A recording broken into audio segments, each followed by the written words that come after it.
Teleamazonas presenta 24 horas con Milton Pérez y Diana León. El presidente de la República, Guillermo Lasso, reconoce que Ecuador está en medio de una guerra producto de la inseguridad y la operación de las mafias del narcotráfico y el crimen organizado. Lo dijo en la ceremonia de cambio de mando que se realizó este martes en la Escuela Superior Militar Eloy Alfaro en Quito.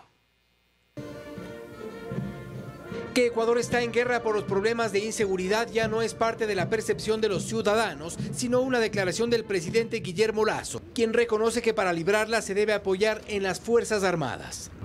Esta es una guerra y el único camino es ganarla. Lo dijo en la ceremonia castrense de cambio de mando en la que se confirmó la designación del nuevo jefe del Comando Conjunto de las Fuerzas Armadas, Nelson Proaño Rodríguez, en reemplazo de Fabián Fuel. Del comandante de la FAE, Gabriel García Urbina, en reemplazo de Giovanni Espinel. Del comandante del Ejército, Gustavo Acosta Yacelga, en lugar de Luis Burbano. Y se ha ratificado en la comandancia de la Marina a Brumel Vázquez. Guillermo Lasso también busca apoyo en los alcaldes del país y pretende así sumar esfuerzos para enfrentar un tema que se les sale de las manos. En los próximos días convocaré a los 221 alcaldes del Ecuador, que tienen también responsabilidad en lo que sucede y responsabilidad en las soluciones que requiere el pueblo ecuatoriano. Es un clamor también reconocido por el ministro de Defensa. De hecho, Luis Lara Jaramillo centró su intervención en la inseguridad. Los ecuatorianos demandan de sus Fuerzas Armadas eficiencia, proactividad y profesionalismo para apoyar en la resolución de los problemas de inseguridad. Que está en camino el nuevo Plan de Seguridad Nacional y pone su optimismo en la acción de las Fuerzas Armadas, quizá ya en las calles. Convencido que los soldados de mi patria ganarán esta batalla para mantener el control total del territorio. Ceremonia llena de pedidos, incluso de un llamado a deponer el egoísmo en la clase política. Y en esta misma ceremonia militar y en sintonía con el apoyo que ha dado el ministro de Defensa Luis Lara Jaramillo a sus soldados, también mostró el respaldo a los 9 militares que han sido procesados por los hechos del 30S a propósito de la muerte de Froilán Jiménez. Para este respaldo, el ministro de Defensa no ha hecho distinción entre una intervención militar y una hecha en un hospital. Cuando recibieron una disposición expresa del primer mandatario para facilitar su salida del hospital donde se había refugiado. Ahora, los oficiales y soldados que cumplieron la orden se encuentran encausados por actuar de acuerdo a las normas y a las disposiciones recibidas. Al final, hay nuevo alto mando militar y un propósito que parece común: enfrentar y ojalá frenar la arremetida delictiva que tiene a todo un país presa del terror, del miedo a salir de casa y ser víctima de la delincuencia. En Quito, Fausto Yepes, 24 horas. Nuevas unidades policiales con patrullas y motocicletas se habilitarán en Quito en las próximas semanas para combatir la delincuencia. Además, 700 policías se unieron a la institución para apoyar al eje preventivo en los operativos. Gracias a los diálogos que han mantenido con las autoridades municipales, la Policía Nacional empezará a ejecutar un plan más efectivo en la ciudad con respecto al tema de la seguridad. Este plan contempla primero en habilitar 20 nuevas unidades policiales, tanto en el norte, sur y valles de la capital. Se ha incrementado 280 policías que van a servir para abrir 20 unidades de policía comunitaria, pero también se ha capacitado a líderes comunitarios también de la policía para que trabajen con la ciudadanía. La intención ahora es sumar esfuerzos entre instituciones para atacar a las bandas criminales que operan en la ciudad. Por ello también indicó que el municipio de Quito se ha comprometido en dotar de recursos a estas nuevas unidades policiales. Con la donación de varias motocicletas que en este momento las necesitamos de urgencia. Salinas además solicitó al Consejo Municipal resolver con urgencia las normativas sobre el porte de armas blancas, sobre el consumo de licor en espacios públicos y de que 2 ciudadanos no transiten en una motocicleta.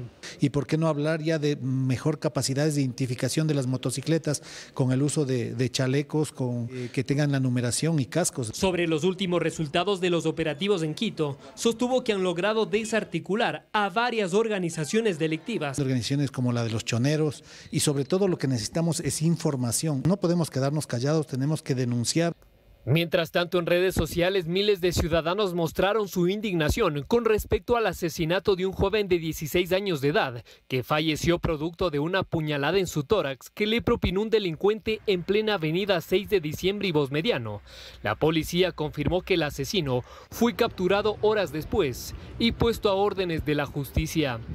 En Quito, Paul Coello, 24 horas. Y cumplidos los primeros 30 días del estado de excepción que rige en 3 provincias, el ministro del Interior asegura que se trabajará en el fortalecimiento de los controles en la frontera norte para evitar que los cargamentos de droga lleguen a los puertos.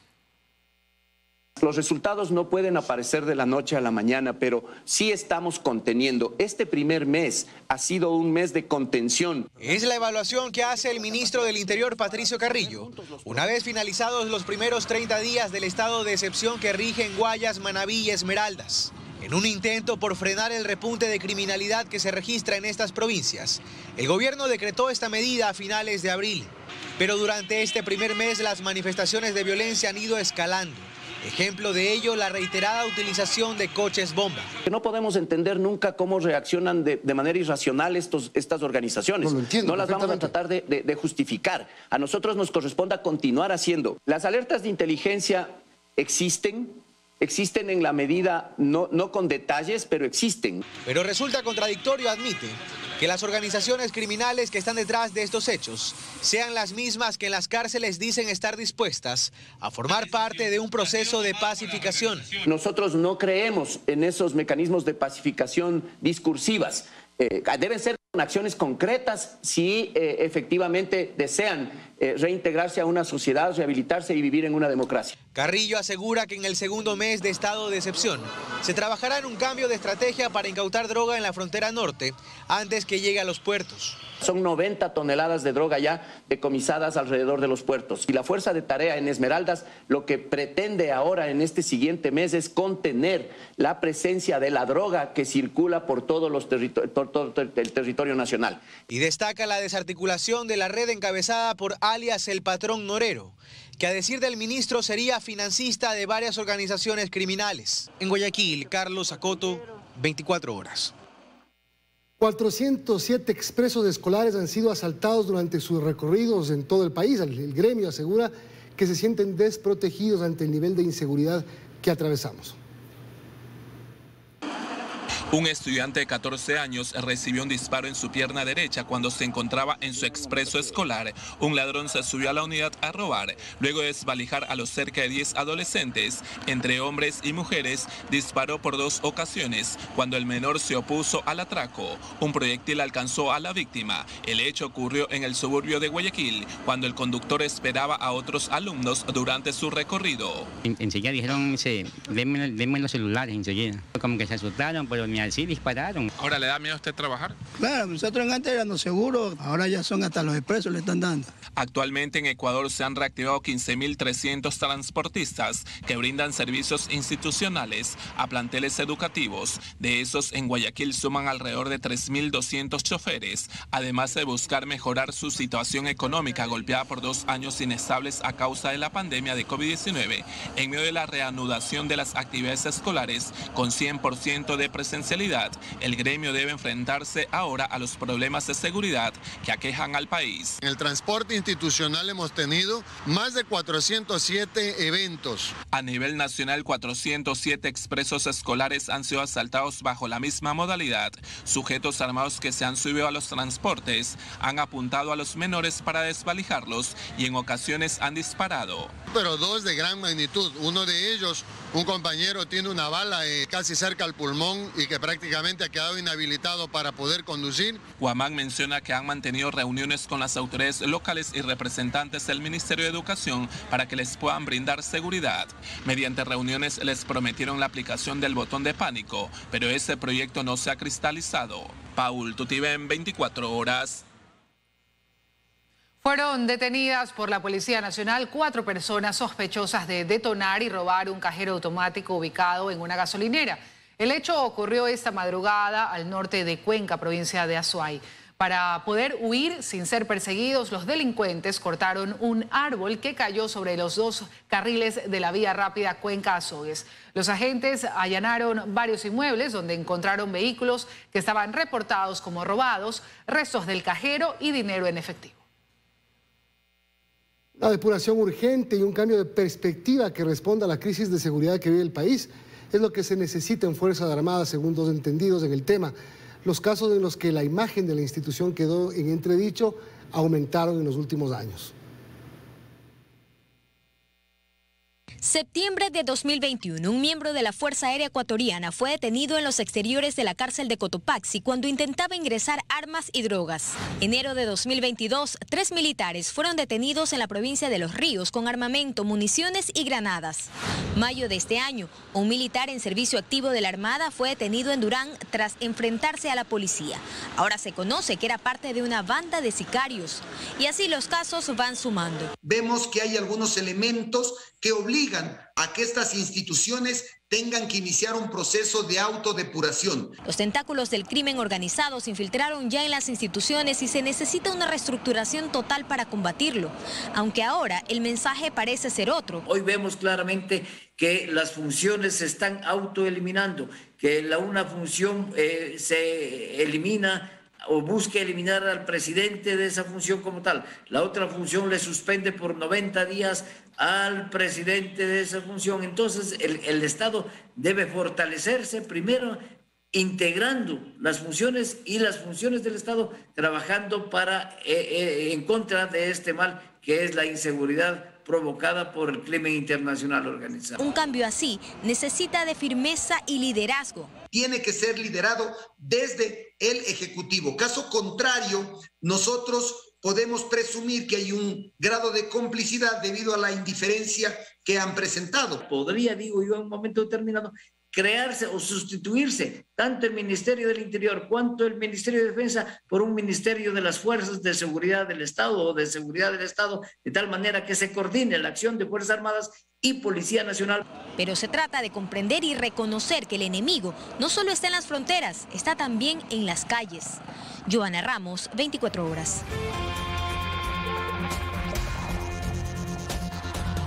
...24 horas es retransmitido por EXA 92.5 FM en Quito, una radio de la cadena Democracia. Radio La Red 102.1, RTP Radio 96.5 FM en Guayas y Santa Elena, 98.7 en El Oro, Forever Music 92.5 FM, Guayas y Santa Elena, y la 100.1 FM en la ciudad de Cuenca.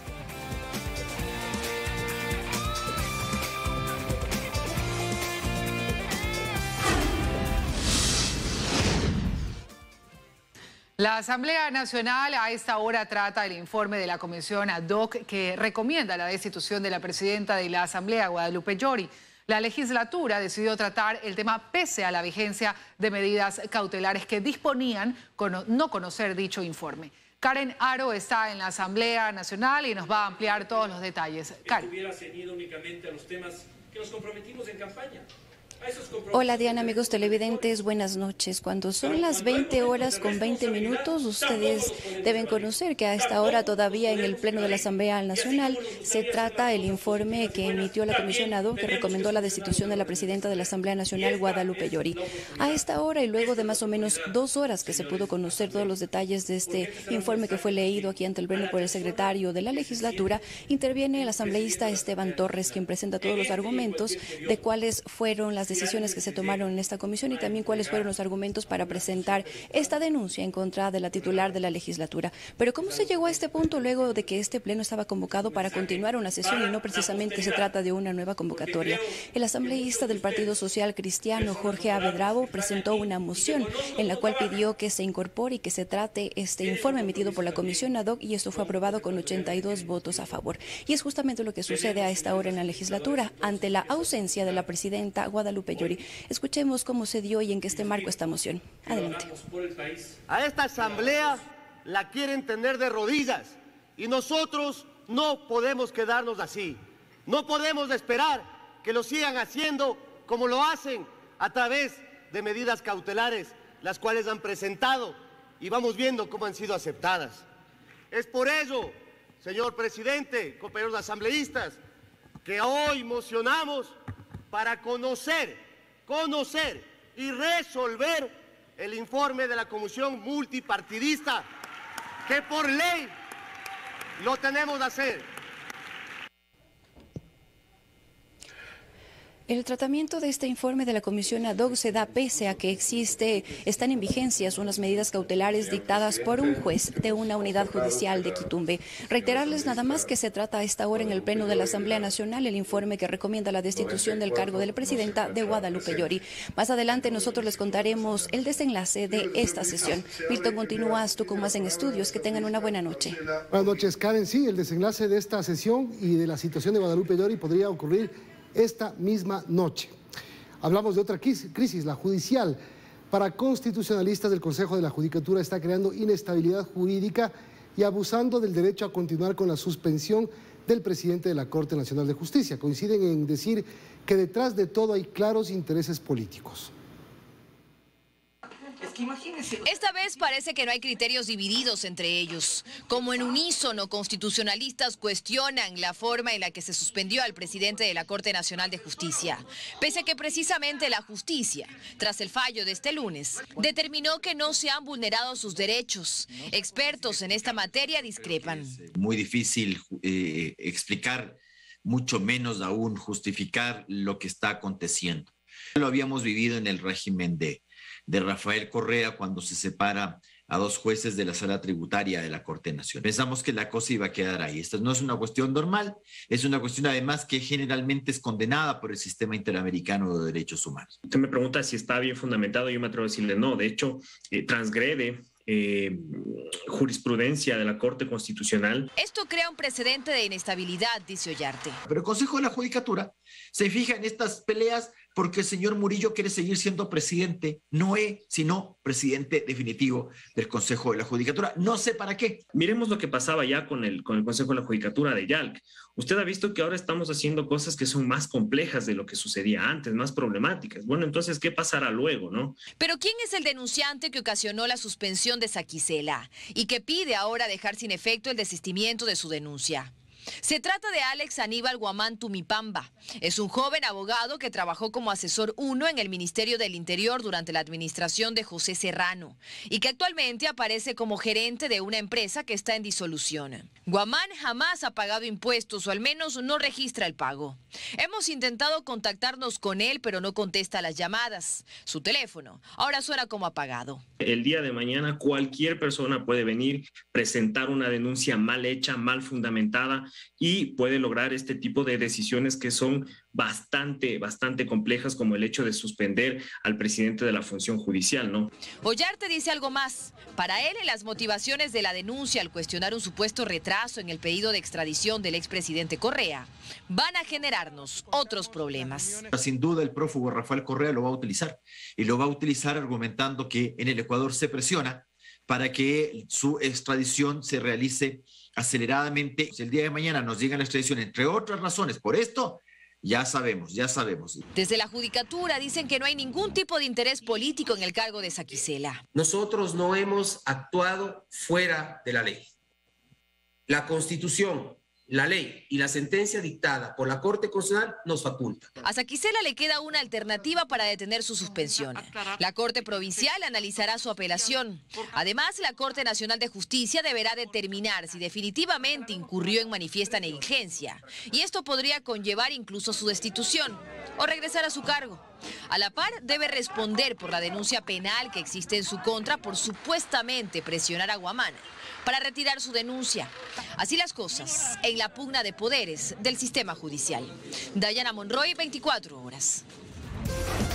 Luego de reconocer la deuda con el IES y llegar a un acuerdo, este martes el gobierno hizo un pago de 140 millones de dólares al seguro de salud, lo que es solo una parte de los 4.500 millones que le adeuda desde el 2001. Según el IES, de ese monto, 90 millones de dólares se destinarán al pago pendiente que mantiene con Solca como prestador de salud. Por tu salud.